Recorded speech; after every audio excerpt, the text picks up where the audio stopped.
This episode is sponsored by First Home Mortgage. No, you don't have to answer. It was nice that you read those and checked some things off. Well, I still have a question. Okay. What is a mortgage? Oh, come on now. My job is to teach you all these things. And it's going to change. Is it going to change a lot with computers and artificial intelligence and all this stuff you're learning? Mm-hmm. It's going to be way different. But still, I think the fundamentals will be the same. Yeah.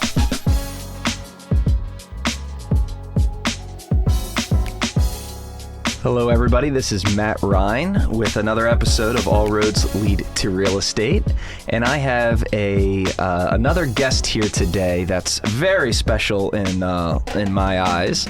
And he's what I like to refer to as my mini-me. This is an episode that I had thought of for a little while, and I had to wait until this guest was really seasoned, was ready for the moment, because it's a little more adult conversation than I think we typically have at home. And so the guest I have today, his name is Sir Charles Ellis Ryan, as we call him at home. He's my son, and he's 9 years old. So hi, Charlie. Thanks for coming back. This is your second time on this podcast in a couple years. It is.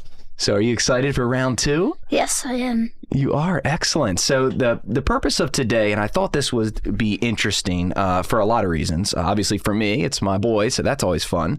But the other reason is because I get asked a lot of silly questions that people think are silly that aren't really silly. And I think adults, Charlie, have a tendency to be nervous to ask questions they think they should already know the answer to. And sometimes they nod their head a lot like this. Have you ever done that when you don't really know what people are telling or asking of you, but you're just like kind of going along with it? Does that make sense? Yeah. And so today's episode is to help explain real estate to you as if you're a 9-year-old. And I thought the best way to do that is to bring one. Now, granted, Charlie, you're around me, so you know a little bit about what I do, I think. And yeah, a little bit. A little bit. And so we're going to get into it, Charlie. And so I think it'll be fascinating. So, Charlie, I want to start before we get into the real estate side. I want people to kind of know a little bit about you. So where do you go to school, Charlie? Lutherville Lab. Lutherville Lab. And do you like your school? Yeah, it's a good school. It's a good school. And what grade are you in? I'm in 4th grade. Okay. And Charlie, what's your favorite thing to do at school? What's your favorite class? My favorite class is like anything, or does it have to be like a learning subject? It's you tell me, or give me two. Dismissal and recess. Dismissal's your favorite class?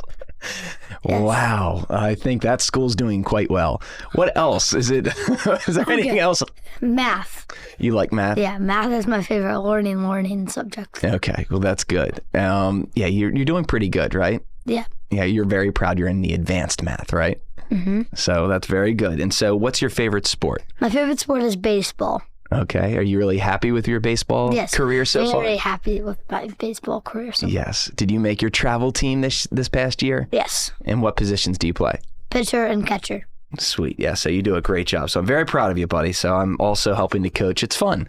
So that's what Dad does when he's not doing his day job. So this kind of gets back into, my world here. And so I'm very excited. Thank you so much for joining me, buddy. You're welcome. All right. So let's get into it. So Charlie, how do you want this to happen? What I want this to be is, we have not planned this. I have not coached you in any way, shape, or form. So I want this to be as authentic of a conversation as we could have, right? Mm-hmm. So you got to help me out. So do you have a question for me? Do you want me to start with questions for you? I have a question for you, and then you can start giving me some questions for you. For me, I mean. Okay, go for it. What makes a house good for a family?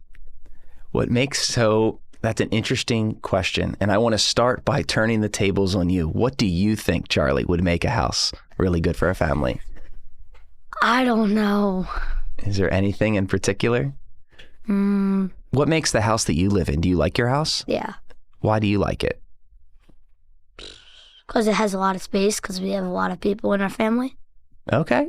So that's a very good thing. So when people are looking to buy a home, especially if they have kids, they're going to look for enough space, right? They need enough bedrooms, enough bathrooms. Do you like sharing bathrooms with everybody in the family, or do you think the kids like their own bathroom if they can get it? I would like my own bathroom. That's Yeah. just me, though. Yeah, so that's like everybody. I don't think that's super unique. So that's one thing people look for. Some people want a big backyard, and some people don't want a yard. The interesting thing, Charlie, about finding a house is everybody has their own wish list, and it's different for everybody I help. So what you like could be very different from the next person I help. Other people, yeah. Yeah, so that's the neat part. So when I sit down with someone, the first thing I do is get to understand what is important to them, because you're going to want to buy a house one day. Are you? Yes, I'm probably. Oh, yes, I need to. Why do you need to? Because I guess I want to then. Yes, because you can live somewhere without owning it, right? Mm-hmm. What's that called? Like rent? That's right. You rent, so you pay someone else to live in their house. Yeah. And so does Daddy own a bunch of houses that I rent to other people? Yes. Yes. And so you're going to be in that business too, buddy, when you get a little older. So I have podcast episodes just dedicated to that. So you can be a landlord and rent to other families to live in your house. So that's also a reason I sell people houses. So when you look at the needs, the first thing kind of leads, Charlie, you're very wise. It leads me into the first section of what I'm going to do. And I'm going to try to explain to you so you can understand it, the process that I go through. So guys, if you met me and said, all right, I want to buy a home, whether you've bought homes in the past and you know what you're doing, or you're a first timer, it's the same process pretty much. And so Charlie, I want to explain this to you so you understand it, so you can tell your friends. That's a tall order, but if I can do that, anybody that's listening is going to know this, right? I'm going to just explain it that clearly, hopefully, right? Everyone can grade me at home. So guys, the first thing, Charlie, I want to explain to you in the process, there's two. Either you're buying a home or you're selling a home. Those are the two reasons most people are calling your dad. So the first part, the very first step, Charlie, is to get pre-approved. And I'm going to read down the list that I want to talk to you about, and then we're going to go back to this pre-approval process. Okay. So the first thing, Charlie, you're going to do one day is get pre-approved to understand how much of a home you want to buy. And if you have the cash and you don't need a loan, then we're going to talk about your budget because you have the savings to be able to just buy it. Okay. Does that make sense? Yeah. So that's like if you want to buy a baseball card, you can either save up and buy it right away, Yeah. or maybe you have to borrow some money to be able to buy it. Yeah. So that's the first thing I talk to people about, to create a budget. The next thing, Charlie, is a saved search. So I'm going to save a search based on the criteria that the person that I'm speaking to or the family I'm speaking to wants. And you have to do what? You have to verify that criteria with the budget. Does that make sense? Yeah. So then never, ever, ever, one of the things, Charlie, everybody does is sometimes save the search and go look at homes first, and they have no idea how much they can afford. Does that sound like a good idea? Yes. Oh, wait, no. I mean, no. No way. heard Why something is that a bad idea? Because, like, what if you can't buy the house that you want? That's right. Is that going to make you happy or really sad and upset? I'm really upset. That's right. And so that's something, Charlie, as silly as that sounds, I have to repeat constantly. Because what I've learned after doing this all these years, Charlie, is that nobody wants a loan. Everybody wants a house. Just like no one really wants a real estate agent. They just want the house. They want a house. I'm like Be a over necessary with evil. That's exactly right. They want the keys. Give me the keys. I don't want a loan. Get out of here. All right. So the next thing after you save a search is to actually do the fun part. That's called the shopping. Do you like shopping? Yes. Yeah, that's going out and seeing the homes. That's the home tour. After you tour homes and you find one you actually like and you want, you do the next step, which is make an offer. So I'm going to go into detail on that because I'm going to really go down the rabbit hole there, because that is something people don't really understand. So we're going to discuss what an offer looks like and how to make it appealing and how to get a house accepted. So once you get an offer and they sellers, the people that have the home currently, agree to your terms, you get the home contract accepted, meaning it's going to be yours. During that process, there's roughly 30 or 45 days, in which case, during that period, it's called pending. And when it's pending, there's going to be either inspections, an appraisal, or both, or none of those. It depends on your offer. And then, so that's your contingency period. And Charlie, the very last thing, that's the most exciting part. It's called closing. That's when you actually get the keys. In the house. And that's when you get to party and have fun. And get the house. Correct. So that's the finale, right? That's the at the end. And if you're in real estate, that's the only moment your dad ever makes money is when we reach that finish line. I never make a penny from anybody I speak to until I reach the closing table. Yeah, closing, finish line. So I could help 500 people look around, but if I never do anything to help them buy anything or sell something, I don't make any money. So that's how real estate agents get paid. They get paid at the back, at the very end. So, Charlie, what was the very first thing I said we were going to talk about? It was, I forgot the word. Was it a pre-approval? Yeah. Pre-approval, right? So where you create the budget. So my question to you as a 9-year-old, right? So what do you think that means? If you had to explain it based on the little bit of information I just told you. What is a budget? Sure, however you want to answer that. What is a pre-approval to you? What does that mean when I say that's the very first thing I want to do if you want to buy a home? I don't know what a pre-approval is. That's exactly correct. That's what I was hoping you would say, because that's the point of this show. Good job, Charlie. A pre-approval is going to be when you speak to a bank or a mortgage person, so someone with the money. So banks have lots and lots of money, Charlie. What they do is they take money and they borrow it. So let's say you had $100, you can give your money to a bank. That bank will give you a little bit of money. It's called interest. And say, thank you, here's a couple dollars for your $100. They might give you $2 or $3 every year for you giving them the money, and they save it for you. They put it in a nice protective bank. And then they get to loan that money out to other people. And that's how they create mortgages. It's actually a way we create money. Have you ever wondered how money is created? Printers. Printers is one way, digital is another. It comes through the lending process. So when you create a mortgage, you're creating money. So that's why we're incentivized. Do you know what incentives are? No. An incentive is something the government does to try to give us a reason to do it. And so there's lots of incentives to buy homes. And one of them is because they want money to be created and entered into the marketplace. So that's what we're all doing, our civic duty by buying a home. Trust me, that's how this works. So you're going to talk to someone like a bank that has the money. And then they're going to ask you, can you show me your pay stubs? Show me if you have a job. How much do you make? Do you have any other debt? So do you know what debt is? No. It's like how much you owe. So if you bought a car and you owe $30,000 on the car, they want to know what your payment is on that car. Does that make sense? Yeah. So they're checking to see what your expenses are and how much money you make. And they're going to create a number and say you are now approved to a certain amount of money.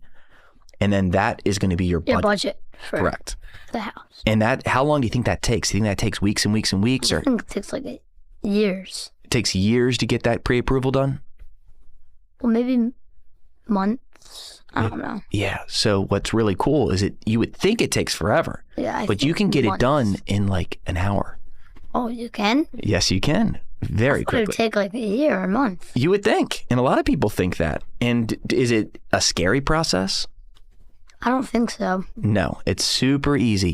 It normally is just done online. You click a few buttons, you upload some documents, that's it. And then someone calls you and helps you. And when you get pre-approved, Charlie, you are not required to use that person or that lender or that bank ever. So all it's doing is having that ability to know what your budget is. And the crazy part is one bank can tell you one number, talk to two others, they'll give you two very different numbers. And that can be very frustrating for people. So what you want to do is work with a realtor, that's why I have a job, because you should know that if you work with a good realtor, they should know who the good banks are, the good lenders, so they can connect you with someone who's good. Like a good budget. And yeah, so it's an accurate budget. Because the last thing you want to do, no one likes your dad when I give you the wrong information. You love a house and your kids love it, your wife loves it, everybody loves it, and then you realize, oh no, it's not in our budget. Yeah. That is not how I get good reviews on Google, Charlie. It's bad. So I want to make sure I have that very accurate, right? So that's the first piece. And that should, if you can, always go through your real estate agent to get that initial process done. You can always shop the rate. You can always be making sure you're getting a good deal later. But you want to create that budget first. So does that make sense? Yeah. So can you repeat to me the basics of what a pre-approval is? Pre-approval is like a budget for a home. So like if you buy a home, you have a budget, so you can't go like over the budget or under the budget. Yes. Good job. That's the first one. Got that done. Next one, saved search. So what do you think that means? You're good on the computer. I do not know. Good. So a saved search is when you take that budget and then I sit down with you. It's called a consult. We can do it online, on the phone, on a Zoom, or the old-fashioned way like this, in front of each other. And we can talk and say, how many bedrooms do you need? What type of area do you want to be in? How close do you want to be to your work? Where does your family live? You get all the details. And once again, part of my job and any good realtor's job is to then take what they say plus your knowledge of the local area and combine it. And I can help show them and tell them, hopefully, to expand what they're considering looking for to make sure they don't miss any areas that they might not know about currently. Yeah. Right? And that's called a saved search. And you do it just like you do anything online. I do it on my side. I save it. And the whole point is then it gets updated to every single day. They'll get an email that tells them exactly what hit the market that matches their criteria. And that's how we know which homes to go look at. Does that make sense? Yeah. So that's a saved search. Saved search. Right. And so do I do that first or do I do a pre-approval first? Pre-approval, so you have the budget for the house. That's exactly right. And so then after the saved search, they're going to then go and we're going to do a home tour.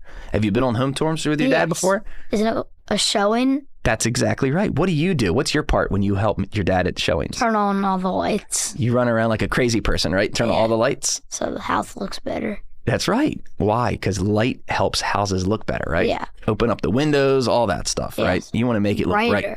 That's right. So we're going in to do a home tour. Normally you do a couple home tours before you find something you like. Yeah. And you ideally show several homes on each home tour so you can compare. And you compare neighborhoods and all the details. Get all the details that you would want. Correct. And is that the most fun part of the whole thing? Probably. Well, yeah. Definitely. It is. Because you get to shop. Yeah, it's like shopping for a bike. See the house. If you like it or want it. That's right. Because you didn't pay for anything. You just get to explore. Yeah. So that's the cool part. So you get to do that. And then once you find one you like, the next step is to write an offer. What do you think that means? I don't know. And I can tell you that's the most honest.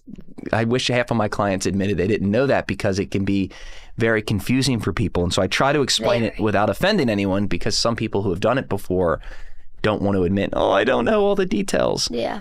So Charlie, I'll tell you what it's not. An offer is not a single piece of paper or a little email or a phone call between agents.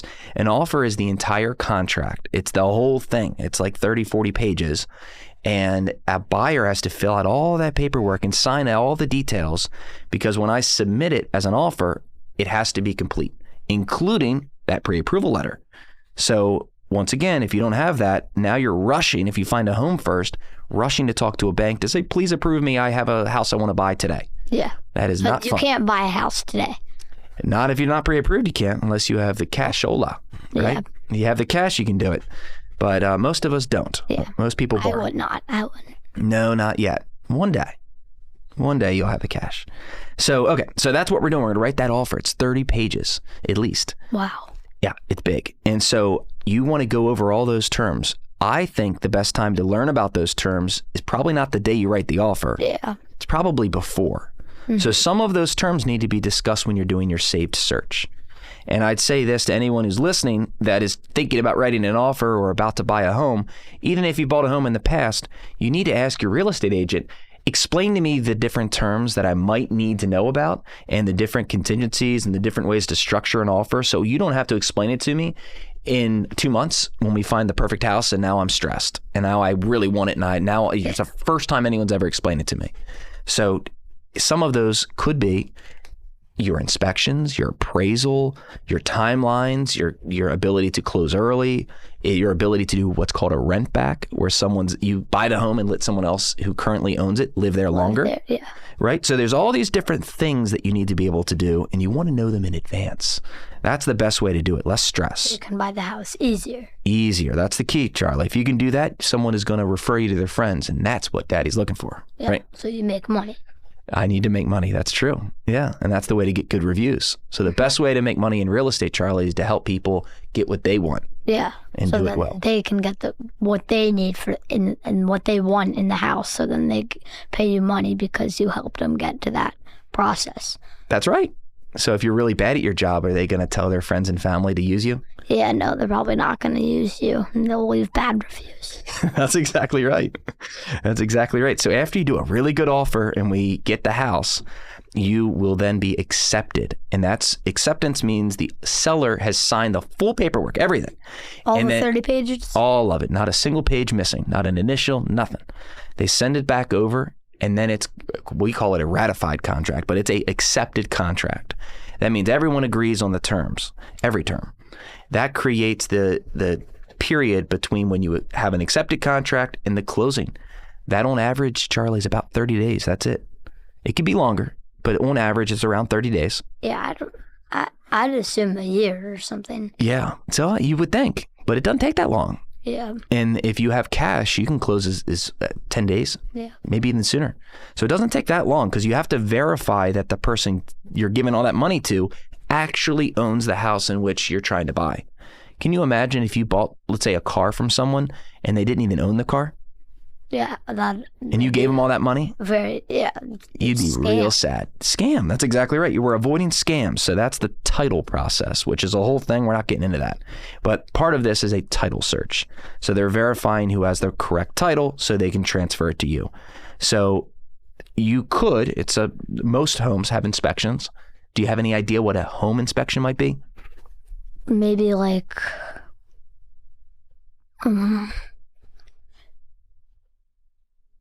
Maybe like, yeah, I don't know. That's good. It's going to be when you have a third party, someone that's a licensed home inspector. That's all they do is look at homes. They come in and check out the condition of all the things. Oh, I was gonna say clean, like deep clean or something. Yeah, kind of, but not exactly. So this person doesn't clean. They're just double checking to make sure the windows work, your appliances work, the heat and air conditioning work, if there's any leaks. Yeah. Now remember, So the house is good for the people. that's right. And if it's not, this is your chance to then negotiate and say, hey, that roof doesn't look good. I need some money, or you have to fix it. Correct. Yeah. So then the person who checked all the conditions and stuff, they have to give you money, so then you could pay for the roof. Kind of. As the buyer, you're going to actually ask it from the person that currently owns it, who's called the seller. So that's usually you're asking them and say, hey, I need some money to do some fixes here. And there's lots of way to negotiate that. And Charlie, one of the best reasons I'd like to say people use me is because during this heated, crazy, tense moment, your dad knows exactly what things cost. And I don't know what things cost everywhere else in the world, but I know it locally. That's why you want someone that knows what things cost wherever you are. Because believe it or not, the same repair in Maryland can cost very different from where your mom was born. She's in New York, right? Yeah, New York. In New York. So New York prices are very different than Baltimore prices. Aren't they? They're more expensive. That's right. Sure. Yeah, everything's more expensive in New York. That's pretty much true. Yeah. So, but the point is, we go through that process and we're going to try to make sure you feel comfortable buying the house, negotiate the items, and then only if all of us agree, yep, we are all happy enough, we're going to agree to move forward, then you keep going. And if you don't, that's when you get your deposit back. It's like the money you said, hey, here's some money to hold the house in good faith. You get that back if you cancel on the inspection. Charlie, it's something you wouldn't know. It just happened recently, the last year or two. You can now cancel in Maryland for any reason during the inspection timeline. So you don't have to give a reason. You could just say, thanks, see you later. And you can get your money back and keep searching.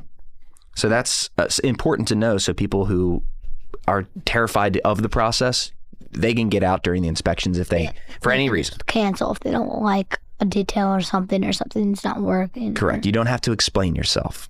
So that's important to know that. And then the appraisal. What do you think an appraisal? That's an interesting word, right? Yeah. It's a confusing word. Yeah. So an appraisal is going to be ordered typically from the lender, the person trying to give you all that money.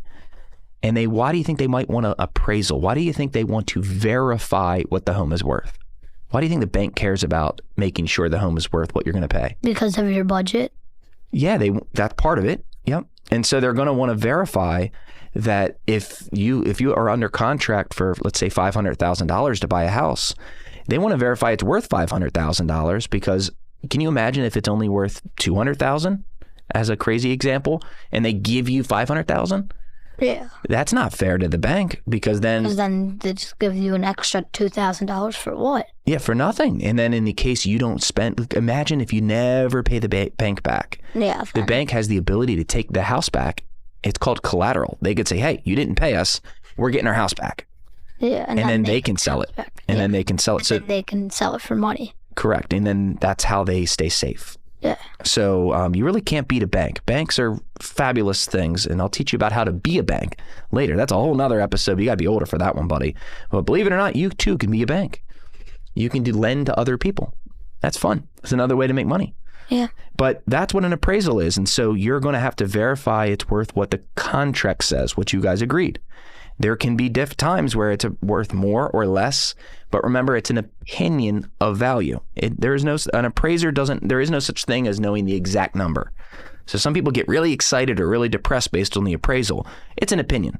If I got 3 appraisals, Charlie, with 3 different people that do it all day, they can give you 3 very different numbers. Isn't that crazy? Yeah. So it's part of the process. It's necessary. In the event the appraisal is way off, you can either negotiate, you can walk away and say no thanks, or you can switch and get a different bank or different lender, and they can give you a new mortgage and they'll order a new appraisal.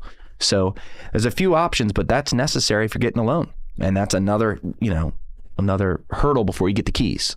Yeah. Got that? Yeah. Cool. And so that's the appraisal. So the last piece is the best part. Closing. Good. You have a good memory. So closing. So what does that mean? Like where you get the closing is where like you get the keys and you get the house and you pay for the house. That's it. Yep. So that's the time when you actually owe the money. And get the house. Own the house now. That's right. So when you go to closing, there's something called a final walkthrough. That's typical where you go through with your agent. Hopefully the last owners deep cleaned it. Note to the sellers out there, leave it how you wish to purchase one day, right? Yeah. So do that. But you're not required to do a deep cleaning. You're just a good person if you do, aim for that. So you go there, you walk through, make sure nothing's damaged. It's not another full inspection. Everything is working. You're just verifying it's in the same general condition. So as you're not. It was. Yes. Yeah. So if the water has 3 inches of basement, or the basement has 3 inches of water in it, that's what I meant to say. Yeah. That's no good. And that's why you always double check as close to closing as you can, preferably the same day. And then after the final walkthrough, you go directly to closing, and that's when you sign a crazy stack of papers, like 150 pages. Wow. Yes. Really, wow. And you still have to use a pen for most of these. So are they teaching you guys how to write your name in cursive? Not really. I mean, they give us cursive packets in ELA, but they don't really teach us anything. Yeah, and I'm learning that with a lot of other kids that are just getting their first house. They don't know how to write their name. So it's important because they're still doing the old school signature. You'd have to sign your name, Charlie. And so you sign all these pages, and that's when you actually send and borrow the money. The bank will pay on your behalf if you're getting a loan, or the cash will transfer from your bank to and actually close on the home. That's when you get the Buy keys. The house, get the keys. Yes. Get the house. That's right. And remember, this is a public service announcement. You can't put stuff in that house until you pay for it. Yeah. I have lots of people, Charlie, that ask me, I'd like to put all my furniture in there the week before. No. You can't do anything until you pay for it. After you pay for it, you can put the TV and the couch and the furniture. That's right. And the blinds. That's it. And so that would be the closing. And that's when you get the keys. And after the closing, you get the house. That's it. And that's basically the whole process. And then it's the fun part of moving. And It's not the fun part. No, I can't even fool you, can I? So moving's not fun. I don't think anyone's ever called me for help because they love moving. I think people, that's not the fun part. But at least you get to move into something that hopefully you're excited about. And a bigger house, maybe. Maybe. Sometimes smaller. Sometimes people have bigger homes and want to get a smaller house because they don't need have it. too much space. That happens. Too much to clean, too expensive to keep it up, too much, work. So that's very common too. So that, Charlie, is the entire process. That's the whole kit and caboodle. Does that sound like something that is pretty easy, or does that sound like something very confusing still? It's like mid. I understand most of it, but not all. Some of it. Got it. And the cool part is you don't have to remember this unless your job is to do what I do, because everybody has their own job, right? Yeah. You have teachers, you have people that... Baseball players, football players, Yes. soccer players. Yeah, and they have their own jobs. Yeah. And so then they have to rely on someone else. I don't go to the hospital and tell the doctor what to do, right? Yeah. So I pray, I'm hoping they know what they're doing. Yeah. Because that's their job. Yeah. And so Just my like job you know is to... what you're doing because it's your job. That's my job. That's all I do. And so all I do is help explain it to people, and then I hold their hand so they can, I just want to make them familiar with it. So if anyone's listening to this, right, they might have a good idea now what it looks like and sounds like. And what the process is of buying a home. That's right. And then they could buy their own home one day. Yeah. So, Just like me. yeah, do you think you're going to buy a home one day? Yes. Do you know the crazy part? I don't know if I've told you. Do you know you already own a home? Not really. Yes, I've taken you and your brother to one of the homes I bought last year. Yeah, but this you bought. I did, but I didn't buy it, so it's technically still not. I don't own a house. It's technically still you owning the houses. yeah, but I'm going to blow your mind. I'm going to tell you some things we don't normally talk about. So that house, Charlie, is going to be for you. So you're going to get that house, and so is your brother. And I have other properties that I'm going to give to you guys and your sister eventually. And then it's really neat. So you can do something called generational wealth building. So real estate allows you to borrow other people's money, very low cost, and then you can use other people's money to help you build assets like homes that go up in value over time. We borrow other people's money, and then we let the people that live in the home pay that off for us. So we don't pay for it. And then you guys will get the benefit, and then you can then do other things with it. You can borrow against it and ask the bank for more money. Yeah. Isn't that crazy? Yeah. And I'll tell you all about it, because that's going to be, when you get a little bit older, we'll do a podcast about that, because you can borrow money against the things that other people paid off. You don't owe the government any tax money because it's a loan. Yeah. And then you can buy more homes with it. And you don't pay taxes on that either. Yeah. Isn't that crazy? Yeah. And then if you secure it correctly and title it correctly, you won't pay any taxes down the road when you transfer it. Yeah, because I'm pretty sure no one really wants to pay taxes. That's the easiest thing anybody's ever said. Yes, that's going to be the highlight of this podcast, is people want to avoid taxes. Yeah, so they don't have to pay extra money to the government. Right. So taxes, the one way that would explain taxes to me, Charlie, taxes are necessary, but taxes are incentives. That's a neat way to think about taxes. So what that means is, it's not that they're necessarily good or bad, but they incentivize us to do things. Well, they're technically good, because then it gives the government money to do good things, like build new buildings. Right. And that's the way I hope everyone thinks about how the government uses our money. But sometimes they don't always use it the best. Sometimes they use it for military. Yeah. So the government needs money to protect us and to do things, but you also can react to the incentives they provide, like buying real estate, because they incentivize us and reduce the amount of taxes we owe them. So your dad sometimes does buy properties or invest in certain things for deductions, because I'm doing what the government asks me to do, so I don't have the tax bill at the end of the year. So that's why I call them incentives. So people that don't pay taxes, even if they make a lot of money at their job, I'm doing as the government told me to do, therefore I owe less tax. So that's one of the reasons we invest in these type of things like real estate, as opposed to just trying to get a pay raise at your job. Because believe it or not, Charlie, if you work for someone else and you make a lot of money, the government will ask for a lot of it back. Taxes. Right. So that's the least efficient way to earn money. Yeah. So you want to try to find other ways that are even more efficient. And that's what I'm going to teach you as you get bigger. And so that's the purpose of this podcast, buddy, is so other people can listen to other ways to make money and teach their own kids and keep it going. Yeah, generation to generation, learning the process. That's of it. Home. Buying home. Homes are one aspect of it, but I think it's important that people still do it. Do you believe this, Charlie? The average age of a first-time home buyer in the United States, do you know what that is? I'm going to guess 21. 21. That's funny enough how old I was. I was 22 when I bought my first house. Guess what the average is? I got close. You got real close. You'll be 18 when you buy your first house, because I'll see to it. But when do you think the average age? 18, I don't think I'm even in college yet. You'll be in college. Thought I'd be in high school. I'll show you how to do it. And you can do it with very, very, very little money, guys. That's the key. I'll teach you how to do that. But the average age is 40. That's wild. Well, listen, that's not that old now. Your dad's older than that. Be careful. Be careful with how wild that is. But that's a lot older than it used to be. It used to be in the late 20s, and then it was in the 30s, and it keeps inching up because a lot of parts of the country are really hard to afford. But there's ways to do it. Expensive. Yes, there's ways to do it, and I hope I inspire people when they listen to your dad to learn about it, because we know a lot about your iPads and your iPhones and cars and other things that go down in value and don't make us any richer. Yeah. So hopefully we can get people to think about real estate as a whole different thing. So, I don't know, Charlie, did we do a good job explaining stuff today? Yeah, and I think we did a pretty good job explaining to a 9-year-old. Yeah. Is there anything else I left out before I wrap this up? Not really. I did it all. We answered every question. Oh, like all of these questions that I have? No, you don't have to answer. It was nice that you read those and checked some things off. Well, I still have a question. Okay. What is a mortgage? Oh, come on now. No dinner for you tonight. Can you explain to me, Charlie, in the most simplistic terms? Now we're really going to see. What is a mortgage? We just talked about that. It's part of the pre-approval process, remember? We talked about a mortgage? That's true. I don't know if we said that word, did we? Fact check me, guys. Did I say the word mortgage? No. I don't think I did. Yeah, you did. Shucks.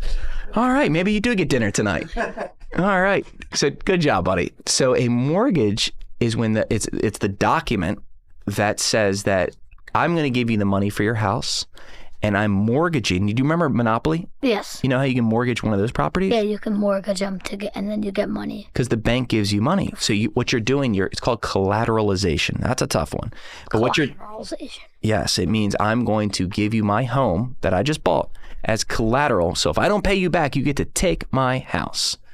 And the document is called a mortgage.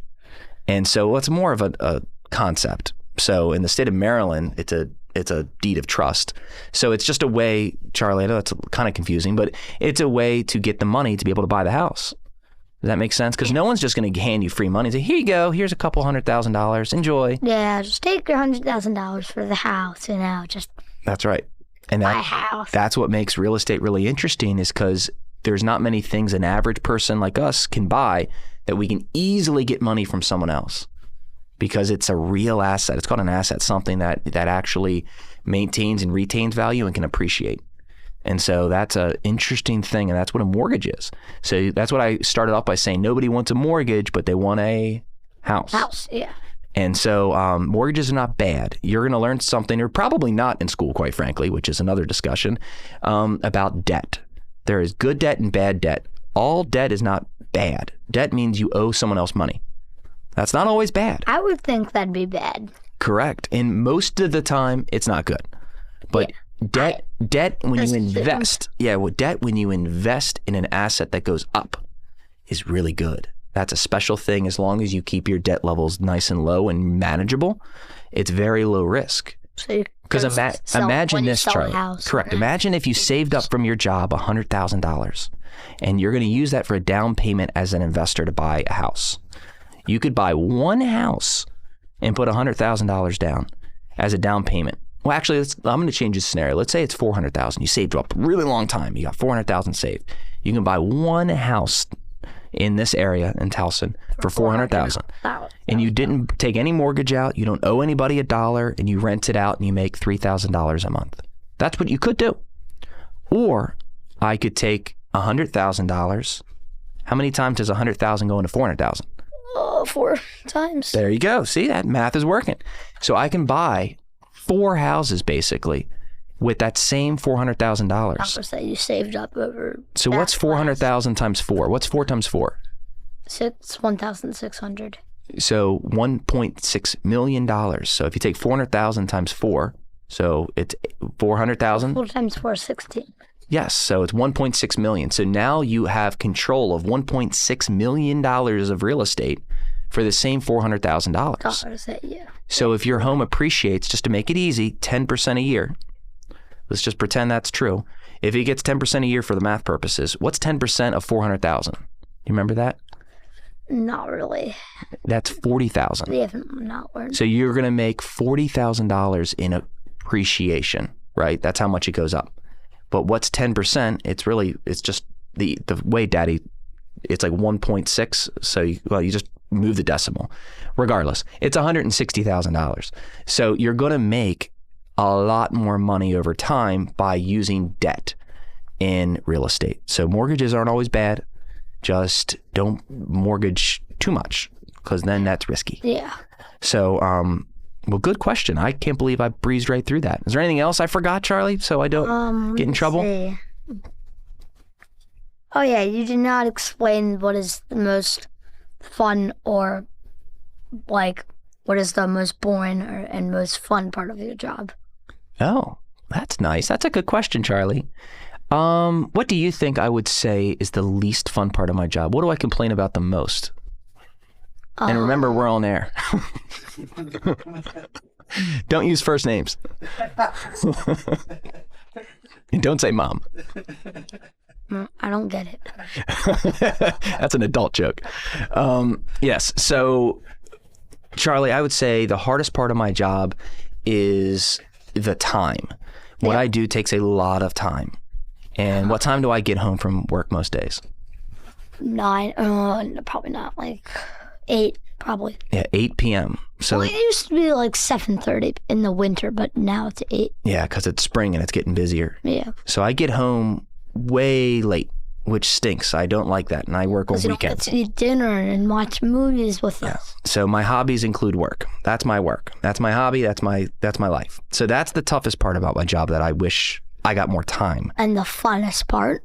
I think I get to know people, Charlie, in ways that even some of their friends don't know them, because you get to experience something that's really personal, and you get to know what they like, what they don't like. You get to know their finances. You get to know all about their kids. Sometimes some people are open books once you get to know them really well, and it's really neat, because otherwise you have a circle of friends that's pretty small, and that's all the people you get to know. Mm-hmm.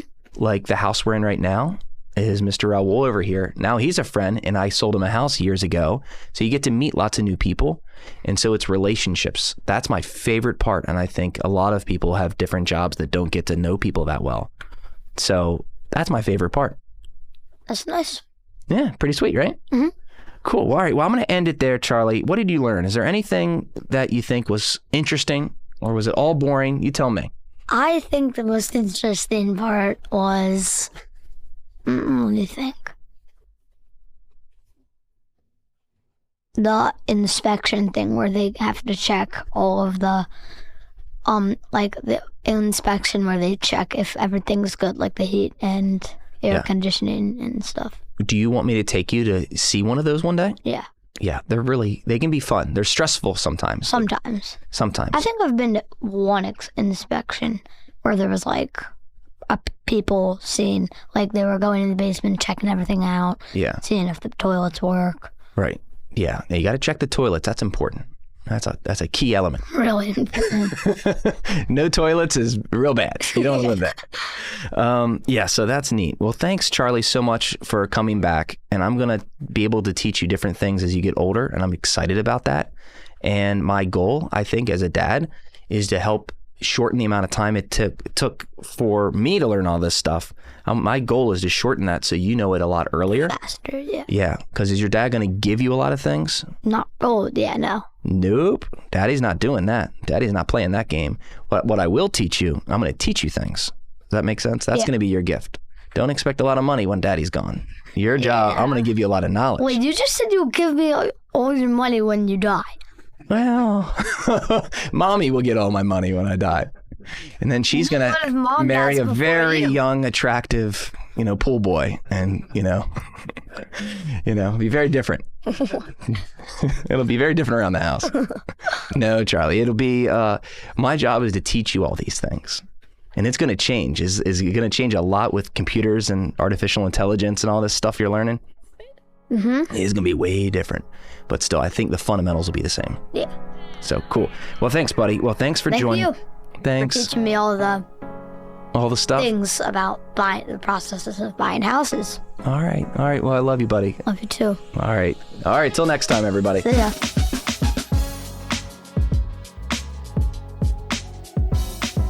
And big thank you to our sponsor, First Home Mortgage. You can check them out at firsthome.com.